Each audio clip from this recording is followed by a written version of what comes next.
Hi, I'm Adam Porter, and in this video we're going to be looking at the last 15 years of Spiel des Jahres winners and Kinderspiel des Jahres winners and Kennerspiel des Jahres winners and the special awards as well.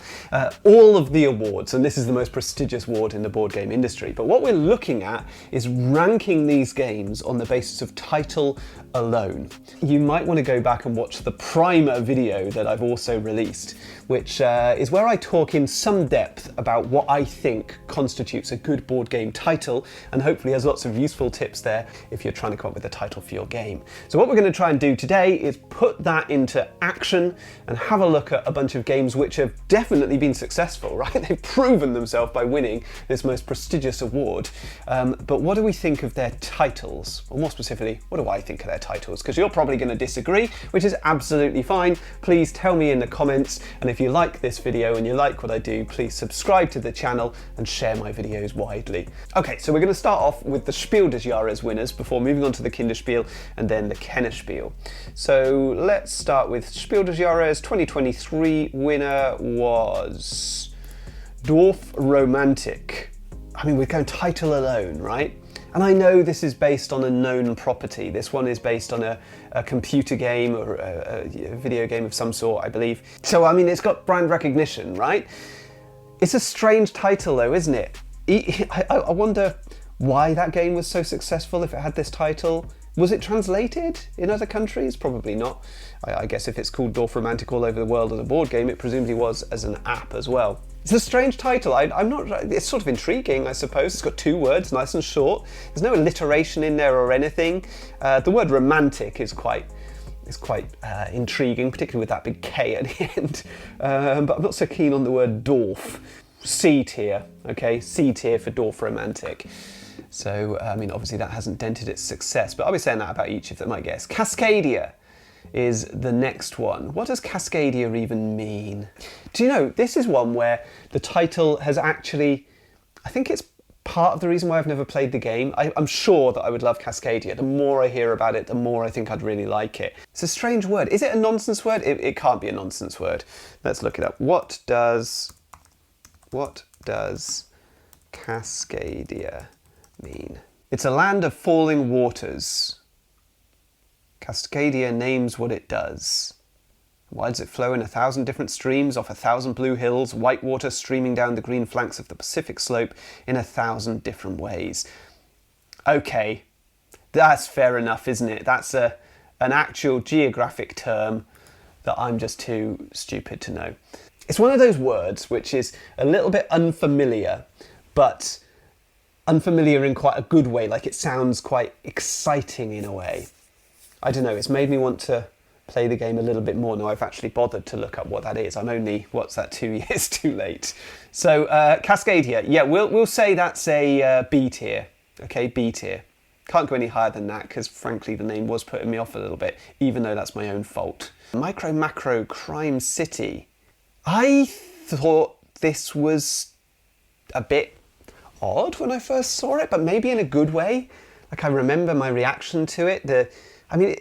It's so unusual. The whole thing, the cover art, the black and white, the sort of line drawings, this weird word, micro macro. One problem I have with micro macro is I always call it macro micro, or sometimes I call it micro macro. I get it muddled up the two ways around, and I guess that doesn't really matter because if I Google it, Google is going to correct me on that. I think they're going to understand what I mean by macro micro. It's a problem when I'm editing videos and I'm putting in titles on the videos and I call it macro micro, and then I look at it afterwards and think, oh, I've made an error there. But that's on me, really. Maybe that doesn't matter. It's got a nice bit of alliteration. Micro, macro, crime, city. Is that alliteration? We've got 2 C's, but they don't sound the same. Is that how alliteration works? But it's nice. MMCC, catchy. 4 words. It's set up a nice little convention where they can have additional titles in the same range because it's got that subtitle in there. I think it's pretty good, actually. Unusual, eye-catching. Yeah, I'm going to say it's an A tier for Micro Macro. Next up then, Pictures. What do we think of that as a title? I mean, my initial response is that's awful, right? My initial response is that's a nothing title. It's not a very exciting word. There's nothing wrong with a single word title, right? There's nothing wrong with that at all. But you've got to pick the right word. You don't want to pick a word that's a bit bland, a bit boring. There's no play on word in there, is there? There's nothing I'm missing, I don't think. I don't think there's any second meaning to pictures or any part of it. It can work, right? These single words. If you think about the TV series Friends, for example, right? That's a pretty boring word, but how iconic has that name become? And particularly the branding of that name. You see that Friends logo anywhere, and you instantly you're brought back into that world. So it can work, but pictures, it's a bit dull. It's a bit dull. It's not doing anything for me. I'm going to put this down as a D tier for pictures. I feel like I'm being quite harsh. Maybe there's a good one coming up. Just One is next on the list. Just One is a party game, very simple party game, and it's a really clever title because it relates to all sorts of different aspects of the game. So, you know, if you're playing Just One, you've just got one word, right, that you've got to portray to the guesser, right? The guesser's just got to guess one word, and they've got one opportunity to make a guess. They can make one single guess, and when people write down their clues, if there are duplicates in there, then they don't count. They're wiped out. So you're only allowed each clue once in the game. So it's a clever title on all sorts of levels, and it suits a party game. It's short, quick, snappy, easy to remember, iconic. Yeah, I think this might be our first S tier. S tier for Just One. Congratulations, Repost Games. Azul. Is it a made-up title? It's not. It is a foreign word. Where's it from? But it just sounds a bit exotic and, you know, with a slightly abstract game. I stopped short of calling this an abstract strategy game because there's a fair amount of luck and it's multiplayer and all those sorts of things. Anyway, it doesn't matter. But abstract games often have these single word titles that the word doesn't necessarily mean anything to the majority of people, but it's just got to sound a bit exotic and ideally a bit ancient. And Azul does really pull that off. Yeah, it's good. It's good. I like the Z in there. I thought this thing. If you think about like the GIF series of games, the way they use unusual letters which don't feature in every word, just to make things sound a little bit more exotic. There's lots of Y's and G's and Z's in awkward places. You might get X's in some of the Gigamic range, and the Gigamic range always starts with Q's, don't they? So these difficult sort of letters that just make the word a little bit more unusual. Azul pulls that off really well. I think it's S tier. This is great, yeah, S tier for Azul. Next on the list then is King Domino. Kingdom, you know. How are you supposed to pronounce it? King Domino that's how people say it. But the pun there is on kingdom, isn't it? Kingdom, and on domino. It's quite clever. I think they stretch it a little bit once they get into the other games in the series, like Queen Domino. But on the basis of this title alone, King Domino, I think it's good. Everybody wants to be a king, right? It's a single word. It's got that nice O on the end, right? We like games with O, Ludo, Quixo, Quinto, all that stuff. I talk about that quite a lot in the primer. My own game, Picoco. Single word, iconic, evocative. Yep, good. Okay, King Domino. Yes, that works quite well for me. I'm calling that one an A tier. Codenames. Okay, Codenames. This is a party game, single word. It is evocative, right? It makes me feel like I'm a spy or something like that, using a code name. But it feels slightly generic. It feels like it's the sort of name that might have existed before. It feels like a name that you might have for a public domain party game or for an app or something like that. Nonetheless, it certainly caught the attention of the audience. This was massively successful, this one. Of all the Spiel des Jahres winners that we've talked about, I think Codenames is one of the real, gangbusters, really, this game. So I'm going to say Codenames is reluctantly giving it an A tier. I'd like to give it lower, but it's working, isn't it? It is working. Colt Express. Quite like it. I think it's quite memorable. 2 words. It's clear what it's talking about. It's got that. It invokes that idea of trains and travel and colt. What does that say to me? Is that a gun? A colt? Is it a horse? But certainly it gives me a sort of Wild West sort of feel. Nice, catchy, 2-word title. I think this one's pretty good. I'm going to go A tier for Colt Express. Camel Up. This one was interesting, wasn't it? Because the cover suggested it might be Camel Cup. It used that C, it positioned that C in such a place that it sort of completes the word camel, but it also looks like it completes the word cup. And that's definitely deliberate, right? The way that it's laid out on the box. It's been very well established now it is Camel Up, and certainly in the second edition that ambiguity went away. I wonder whether that ambiguity didn't quite work for the publisher in the way that they hoped. It certainly got a lot of discussion. You certainly see anytime anyone's talking about Camel Up on social media, there's immediately a whole string of comments about, oh, it's Camel Up, we call it Camel Cup, and so on. People chat about it, and that's great. Get any conversation about the game starts to cement it in people's minds.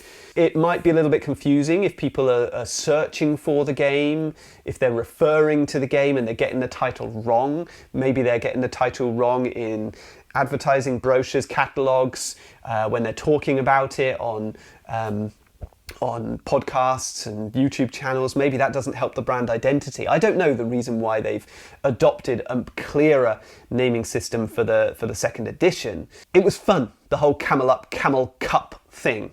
Camel Up as a title, I think does it make any sense? I don't know. It sort of does. It's one of that, in my primer video, I talk about, how we might use a name to describe what we do in the game. What do you do in the game? What's the goal of the game? And the goal of the game here is to camel up, right? The intention of the game is to stack up camels and get them moving.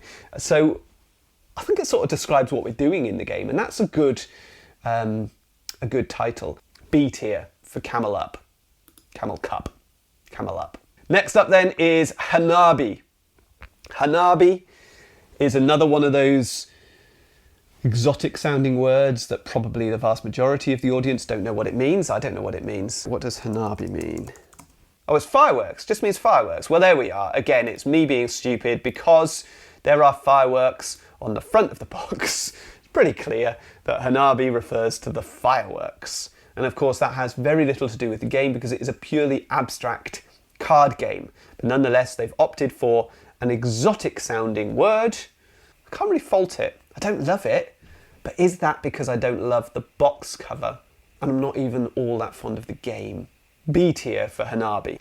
Okay, this one just lies, right? First, even if it didn't lie, even if we were building a kingdom in the game, which we're not, okay, even if we were, then it's a really boring title. It almost sounds like a toolbox or a toy box, right? Like a Lego kit or something, where we can construct something. It doesn't sound like a game. And we're not building a kingdom, frankly. We're laying out things. We're sort of claiming territory, yes. Is it a kingdom? I don't know, maybe I'm being harsh. It doesn't feel like a kingdom to me. I don't like this title very much. I'm going to say this is a D tier. Kingdom Builder, not happy with Kingdom Builder very much. Quirkle.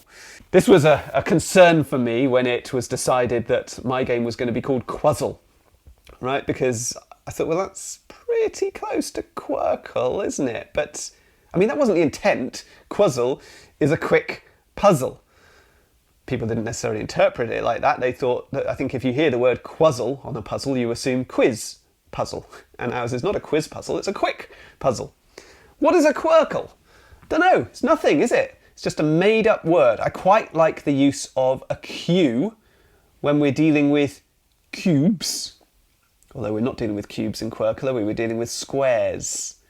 Nonetheless, abstract games with letters like Q and Z seem to go over well. Quirkle has become quite iconic. There's been a whole range of games, including Quirkle Cubes, as a follow-up.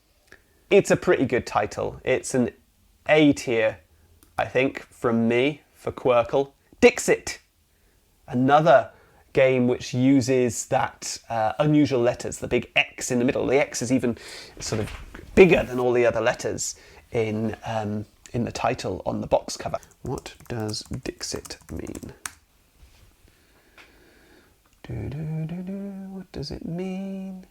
Latin phrase, dogmatic statement.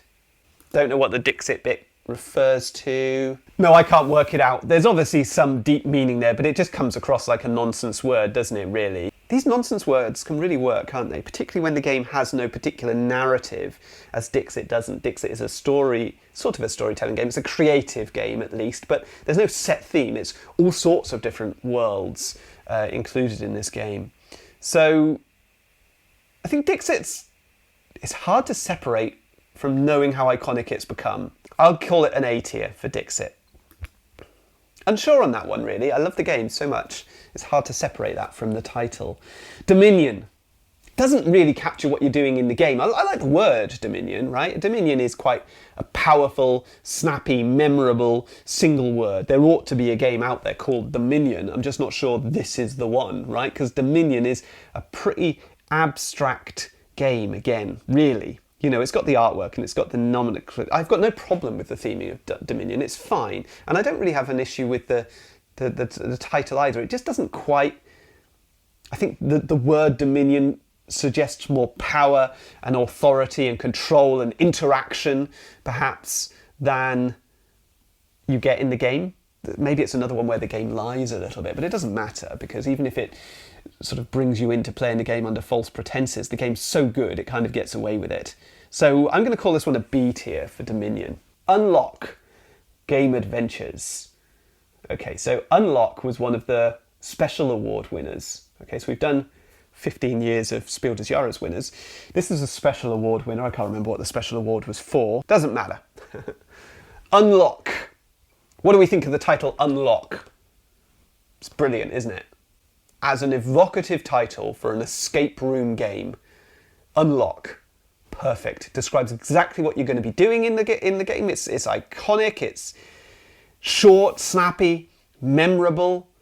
We've got other escape room games that are going to come up on this list.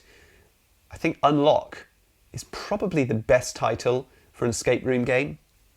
Can't think of anything better. Well, obviously I can't. I've not designed one. If I could think of something better, then I would be a millionaire, and I'm not. So, Unlock, yeah, brilliant. S tier, Unlock. Very happy with that title. Pandemic Legacy Season 2.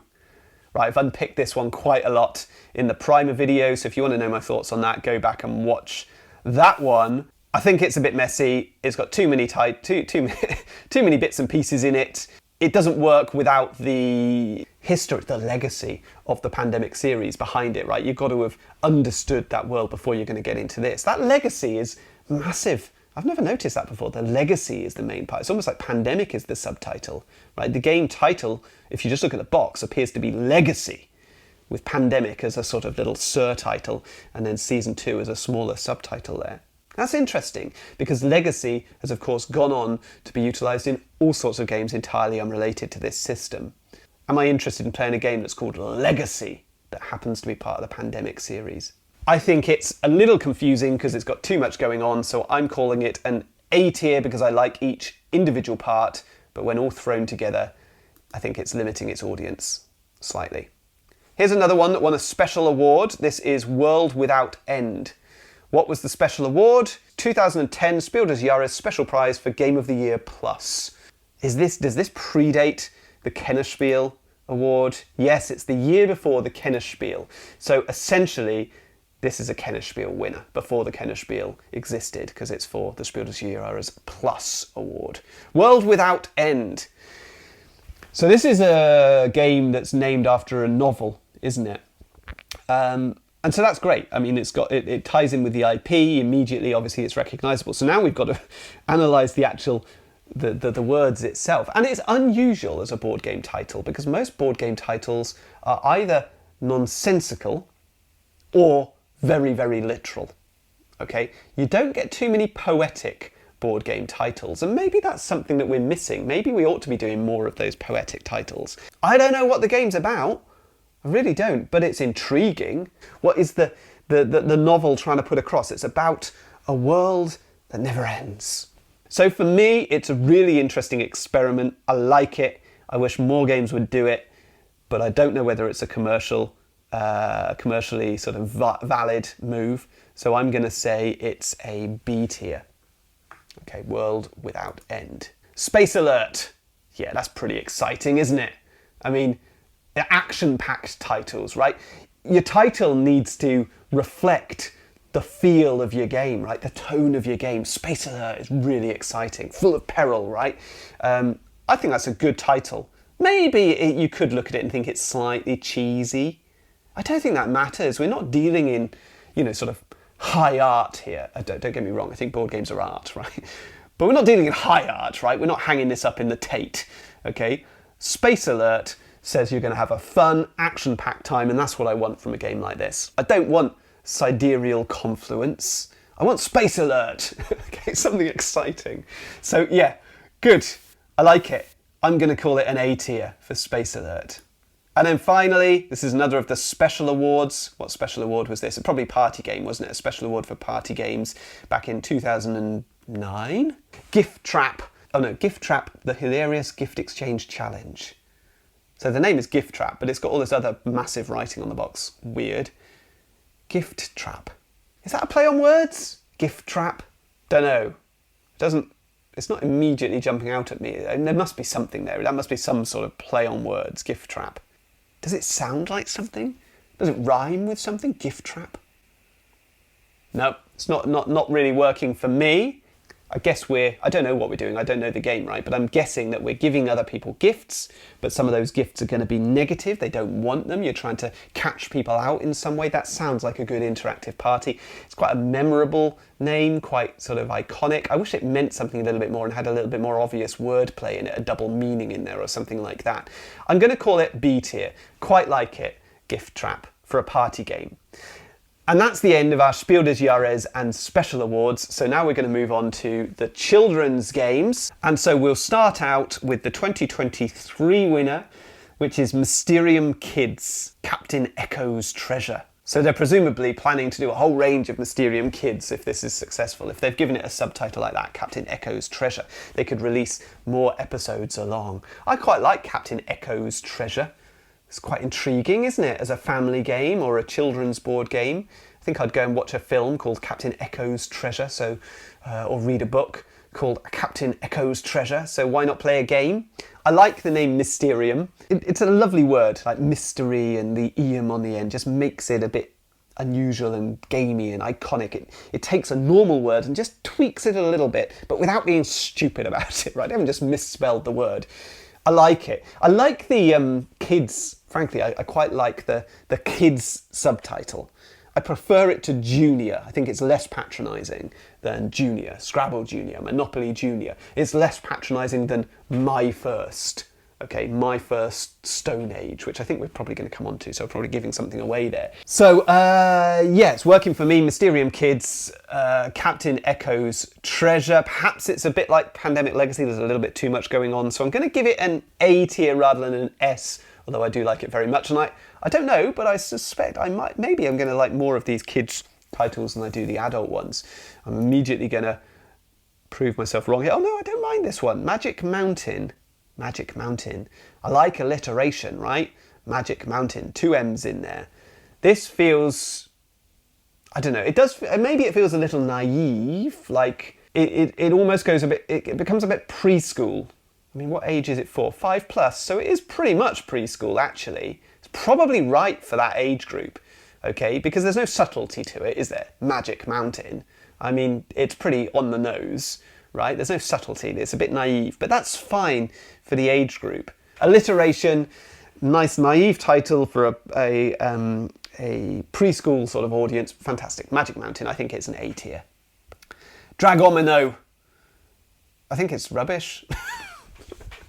The game's great. The game is great. It's a lovely game, and I like that whole King Domino range. We've already talked about King Domino, but I do think they stretch it a little bit once they get into Queen Domino, and then Dragomino, which doesn't even work. Like, it would work if it was Dragonimo, but it's not. It's Dragomino, because Dragonimo wouldn't mean anything.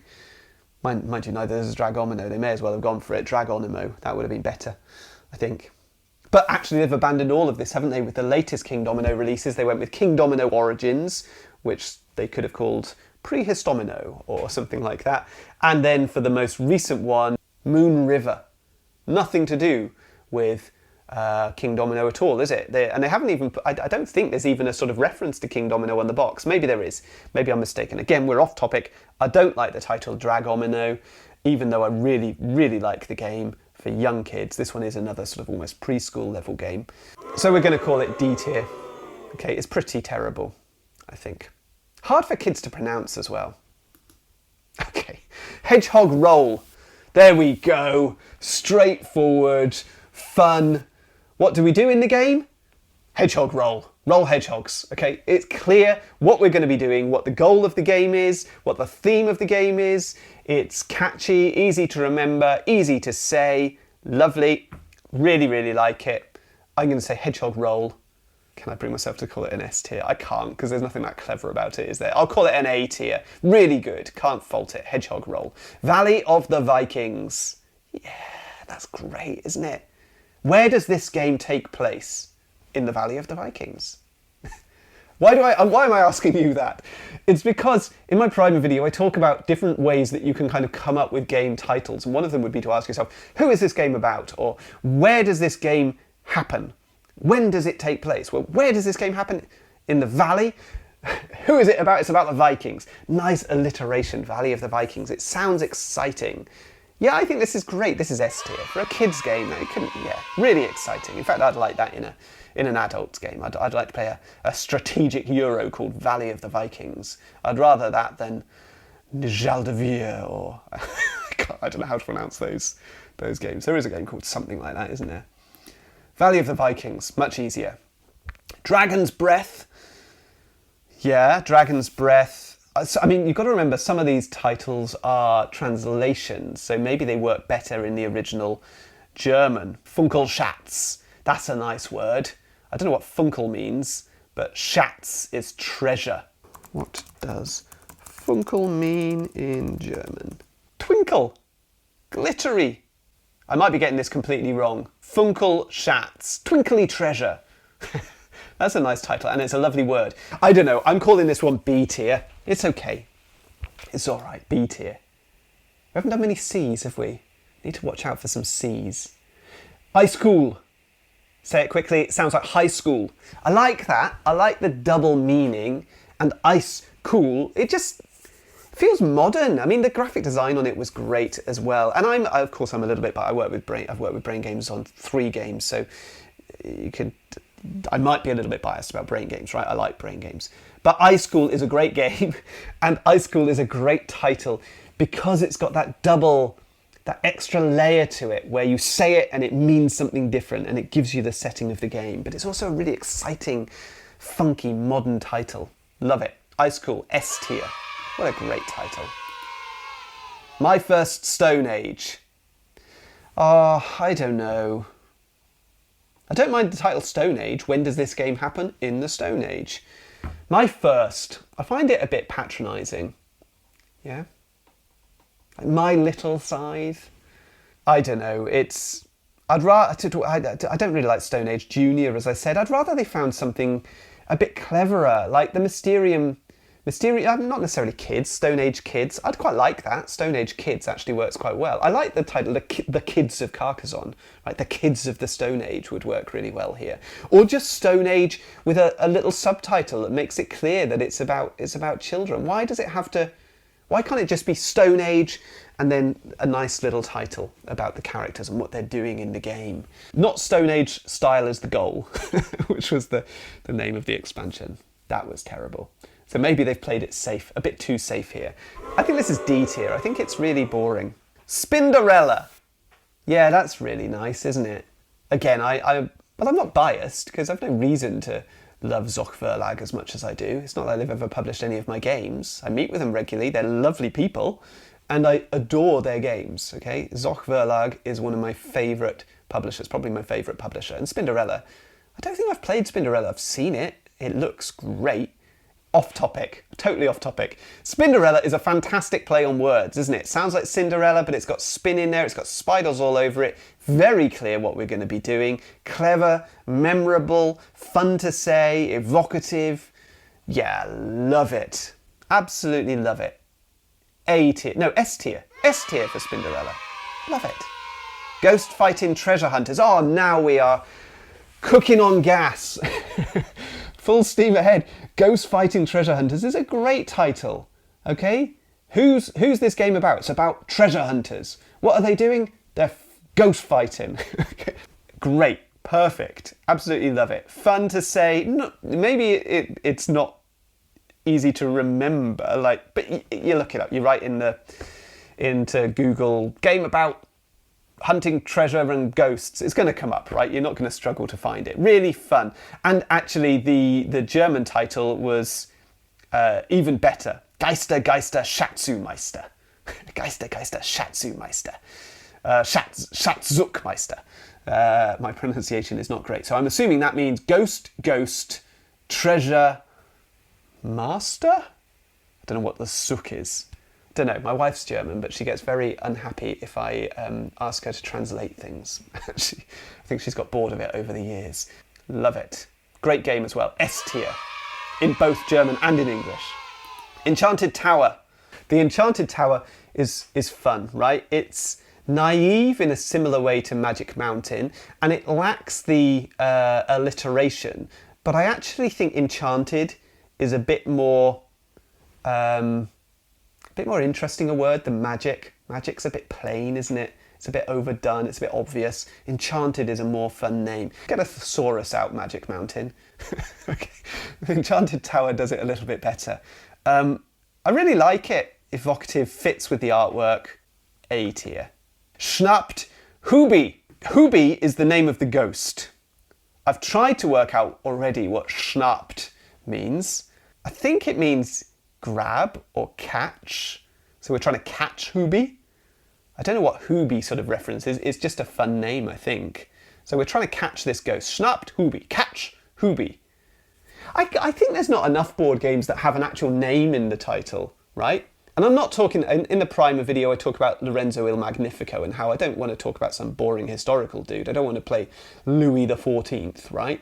But we could do with some, I like Professor Evil and the Citadel of Time, right? Let's have some more character titles, and ideally those characters could become iconic and run over a range of games so we can follow them like we follow characters in a movie or a novel or a TV series. So maybe Hubi could be a character like that. Maybe if the timing had been right and it had been properly implemented, Hubi would have been the next Mario or Sonic. I'm calling it a B tier. Da ist der Wurm drin. What does that mean? It means something like the worm is in there. Is there a second meaning? There better be a second meaning, because otherwise that's a pretty weird title, isn't it? Or the worm is in... I don't speak German.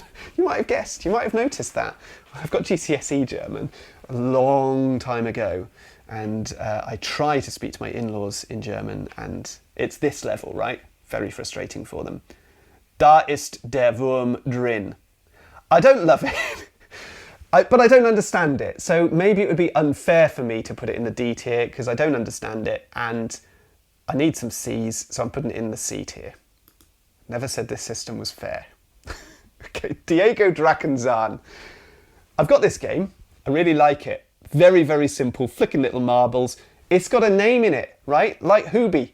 Okay, Diego and Hubi could be our Mario and Sonic, right? Hasn't worked out that way, has it? It's good. It's it's got a good reference. It's got a reference to teeth. I'm a dentist. Love it for that reason. Gosh, I'm going off topic. Diego Drachenzahn. I think it's got that nice alliteration. It's Diego Dragontooth, right? That's what we're talking about here. Diego Dragontooth. That's a nice title. I like it. Makes me want to know what this dragon's doing, right? Fun. B tier. Diego Dragontooth or Diego Drachenzahn. And is this the final one? I think this is the final one on the Kinderspiels list, the Magic Labyrinth. It's fun, isn't it? I've already said magic is a bit of a boring term. Magic Maze, Magic Mountain, the Magic Labyrinth. Would it be better if it was the Enchanted Labyrinth? Enchanted, magic, they keep switching those up. Are there any other words for magic? Occult Labyrinth, Arcane Labyrinth. They're not working, are they? That's fine. This is an A tier entry. That is us done for the Kinderspiel games, so we're now on to the Kennerspiel, the Connoisseur's Choice, the more complex games, and there's fewer of these, okay, because it's only been going since 2011. So first up is the game Challengers. I don't mind it. It's a single word. It's a bit like Codenames. It feels like it probably should have been done before. It feels a bit like maybe a game that you might have seen in the 1980s or something like that. So maybe we're past it. But that's okay. It's quite iconic. It's a fun word. It's lively, action-packed. I'm going to say that is a B tier. Living Forest. I don't really like this title. I think it's pretty bland. It just sort of falls into the kind of realms of all those nature games, but there's nothing really jumping out about this one from its title alone. It doesn't even really capture the supposed magical aspect, probably because they can't call it Enchanted Forest. Aren't all forests living? Most of them, hopefully. I don't know. I think that's pretty dull. C tier. I've been looking for a C tier, haven't I? Let's put it in there. C tier. Paleo. When did this game happen? When does your game take place? Paleo. That is a time, isn't it? A time period? Paleo? I'm sure it is. I'm sure it is. I like it. I think it's, a fun word, right? It ends with an O, like Ludo, Cluedo, Quixo, Quinto, all of that lot. Picoco, yeah? Paleo, Calico, yeah? Great. I like it. I think it's a good name for a game. I mean, it's got a fantastic cover as well. Off topic. Gotta remember, it's just about the name. Paleo, very good. I'm calling this S tier. Really like it. What a good name. The Crew. The Quest for Planet 9. The Crew. Tells you it's cooperative, doesn't it? But it's not very exciting. Like a crew is not a very exciting thing. Like the team, the posse. Those would be quite good titles, wouldn't they, for a game? But The Crew, not so sure. The Quest for Planet 9, very generic and long and forgettable. I don't think this is a great title, really. It's a good game. Well, these are all good games, aren't they? They're all Spiel des Jahres winners. C tier for me, The Crew, The Quest for Planet 9. Wingspan. That's a brilliant title. Love it. It's a sort of slightly... I love those slightly unfamiliar words, like the words that you know what they mean, but you don't use them every day. It's clearly about birds, because it's got a massive bird on it, but it's not just about birds, it's about their wingspan. And it doesn't actually feature that much in the game, does it? A little bit in the game, enough to get away with it, but very memorable title. I think it's excellent. I think that's an S tier title. I think that title is one of the ones that proves how powerful a title can be, right? There's all sorts of things that Wingspan does extremely well in terms of its product design, but don't underestimate the power of that title. The Quacks of Quedlinburg. It's really fun to say. Got all those Q's in it. Board games love a Q. They love a Q at the beginning of the word almost as much as they love an O at the end of the word.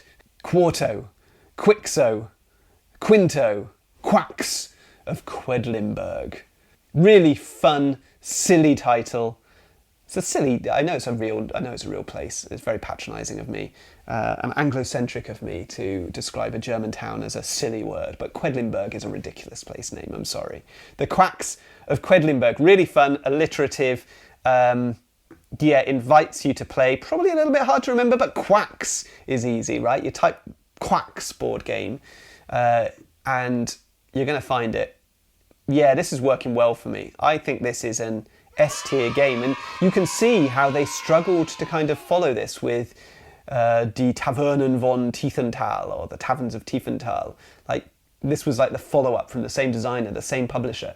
And although it's still got that same alliteration and that same naming convention, the something of something, it's not as fun to say.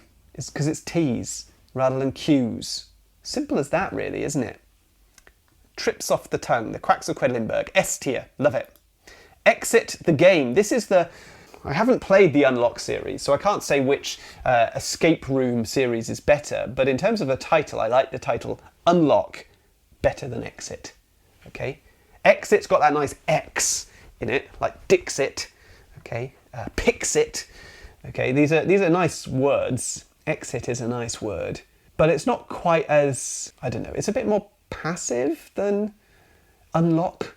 Okay, exit is something I can just do, right? I can just walk out the door. Unlock, I've got to actually get the key and turn it, right, to get myself out. It tells me I'm in a locked environment. It's a bit more evocative, I think. So I think I prefer unlock to exit as a title for an escape room game. I think it's better. But exit is good. Don't get me wrong, exit is good. I'm going to say it's a B tier. Isle of Skye, from chieftain to king. I'm not a fan of titles that are named after places. Okay, yeah, I'd love to design a game about Cardiff, right, where I live. Would a game called Cardiff sell? Probably not. Isle of Skye I like a little bit better because it is Isle of, a bit like Isle of Cats. And so that's nice. It's just a little bit more, again, a bit more fun to say, a little bit more evocative. Sounds, the Isle of Skye sounds a little bit more mystical and fantastical, even though it's not, it's just a real place. From chieftain to king is rubbish. Like, what is that about? I understand the reference to chieftains, and perhaps that would be a better title for the game, just chieftain or something like that. Because it gives it that Scottish feel. But to king? Where's the king come into it? I've played this game a million times and I can't remember, I haven't played it a million times, played it a lot of times, and I don't remember there ever being anything about a king in this game. Yeah, it's okay. As place names go, this is a good one, but place names do not fill me with joy. C tier. Broom service. Nice pun. We haven't had too many puns, have we, in these Spiel des Jahres ones? I love a good pun. All my prototypes have puns and wordplay in the title. That's why the publishers always change it. Broom service is a good pun, and it tells you the story that we're dealing here with witches flying around on brooms. It's got a real storybook feel to it. Memorable. It's an excellent game as well, Broom Service. And it is a pick up and deliver game, so you are providing a service. You're flying around on your brooms. What is this game about? What are you doing in the game? Broom service. Yeah, it works. Like it very much. I'm going to say this is an A tier. Istanbul. Oh. D tier. Sorry, I just can't have it anymore. All these city games. How am I supposed to know which one this is? Like, I've talked about this in the other video. Really like the game Bruges. Okay? Now it's been re-implemented, it's called Hamburg. How am I supposed to know which game is which? Okay, there's cities, so many games with city names. Could we try and do something a little bit more interesting? I don't like it. I'm calling it a D tier. Legends of Andor. This is that classic D&D inspired generic of Generia title, isn't it? This of this. Legends of made up word. And yet, I quite like it. I think it's quite fun. Again, we're not making high art here.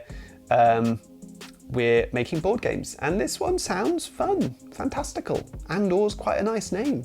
Sounds a little bit Tolkien-esque, doesn't it? Yeah, I think this is good. Maybe because it's not taking it too seriously. It's talking about legends. It's not coming up with some convoluted title. It's clear that this is sort of a family level sort of game, I think. It's been a long time since I've played it. B tier, Legends of Andor. Village? No. No. There was a sequel, wasn't there? My Village. That's even worse. That's just patronising, I think, once we get to that. My Village. I don't like game titles with my in the title. My Farm Shop, I think, was the worst one. Quite a nice little game. Terrible title. My Farm Shop.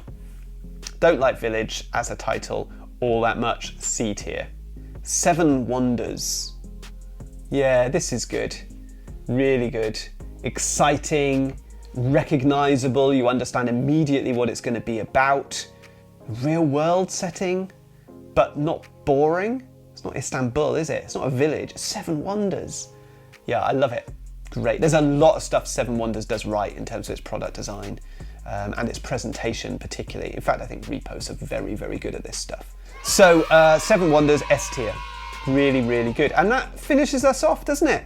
That is 15 years of the Spiel des Jahres Awards, and the title. So please do go back if you haven't already and watch my other video where I talk about this in a little bit more detail and take it a little bit more seriously, and try and give you some tips about how you might name your board game if you're designing it. I hope you enjoyed the video. If you did, please watch some of my others. There's all sorts of videos on my channel about all different aspects of board game design, but what you probably want to do is go and watch this one. All the best.